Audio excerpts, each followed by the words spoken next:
पाकिस्तान का दिफा नाकाबिले तस्खीर बनाने की जानिब अहम कदम। पाकिस्तान का फतह मिसाइल का कामयाब तजुर्बा। ISPR के मुताबिक फतह मिसाइल जमीन से जमीन तक 120 किलोमीटर तक मार कर सकता है। मिसाइल तजुर्बा मश्क इंडस का हिस्सा है।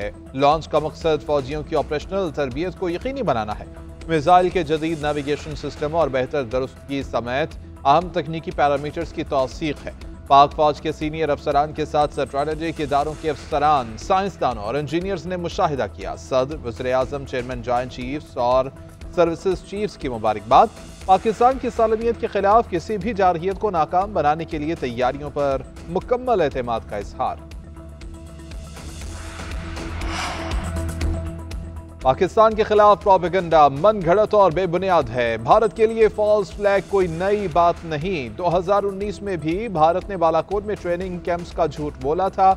इस मरतबा भी भारतीय हुकूमत ने एक नक्शा जारी किया। कहा गया कि बेलानूर और पीर चन्नासी में दहशत गर्दों के कैंप्स हैं।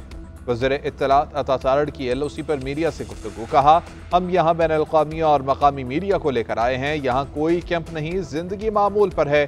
भारत ने अपनी नाकामियों को पाकिस्तान पर थोपने की कोशिश की। मीडिया को वो मकामात दिखाए गए कि जिन्हें भारत मुबैना दहशत गर्दी के ठिकाने करार देता है। मीडिया नुमाइंदों ने हालात का मुशाहिदा किया, मकामी आबादी से बात की।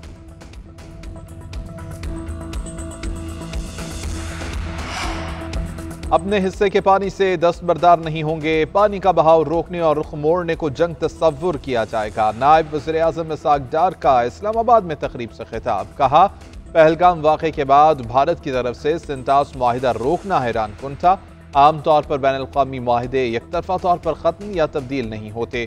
गुज़िश्ता 2 हफ्ते में भारत की एक तरफा इक़दामात और बेबुनियाद इल्ज़ामात ने इलाक़ाई अमन को ख़तरे में डाला है। सियासी मकासद के हुसूल और मकबूजा कश्मीर में इंसानी हकूक़ की पामालियों से तवज्जो हटाने के लिए ऐसे इक़दामात किए गए। भारत के इक़दामात के नताइज उसकी सरहदों के बाहर भी फैलेंगे।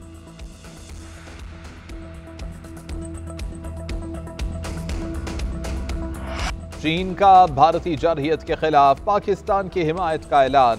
पाकिस्तान में चीनी सफीर के सदर ममलिकत आसिफ अली जरदारी से मुलाकात। पहलगाम वाक़े के बाद पाकिस्तान और भारत के दरमियान मौजूदा सूरत हाल पर तबादला ख्याल।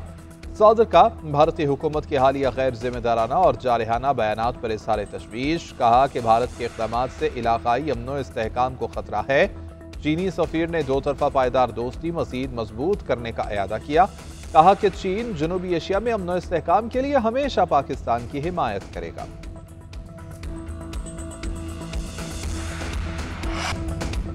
सिंटास मुआहदे की मुअत्तली जंग का नाम है। इस मामले पर ऑल पार्टीज कॉन्फ्रेंस बुलानी चाहिए थी। कल ब्रीफिंग में शिरकत इसलिए नहीं की। हमारा मौक़िफ़ है कि मुआहदा मुअत्तल करना ही जंग के मुतरादिफ है। चेयरमैन बैरिस्टर गौहर की वजाहत। बोले कि पहलगाम वाक़या पर भारत ने झूठे और बेबुनियाद इल्ज़ामात लगाए हैं। PTI ने वाज़ेह किया है कि दहशत गर्दी की मज़म्मत करते हैं। पाकिस्तानी कौम को तक़सीम नहीं किया जा सकता। भारत के मामले पर पाक फौज के साथ खड़े हैं। पाकिस्तान के दिफा के लिए PTI हर जगह मौजूद होगी। पाकिस्तान में एक साबिक़ वज़ीर-ए-आज़म को फांसी हो गई। रद्द-ए-अमल में उस जमात ने वो नहीं किया जो 9 मई को हुआ था। जमहूरियत बहाली तहरीक में तमाम जमातों पर पाबंदी थी, मगर किसी ने 9 मई जैसा कदम नहीं उठाया।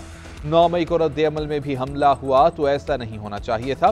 सिविलियन के मिलिट्री ट्रायल केस में अटॉर्नी जनरल के दलाइल। जस्टिस जमाल मंदोखेल ने कहा कि इतना बड़ा जुर्म हुआ है, किसी के खिलाफ कोई एक्शन नहीं लिया गया। अटॉर्नी जनरल ने बताया कि जिना हाउस हमले में गफलत बरतने पर फौज ने महकमाना कार्रवाइयां भी की। 3 आला अफसरान को बगैर पेंशन और मराद के रिटायर किया गया। 14 अफसरान की कारकर्दगी पर अदम इत्मीनान का इजहार किया। नापसंदीदगी और अदम एतमाद का मतलब है कि उन्हें मजीद कोई तरक्की नहीं मिल सकती।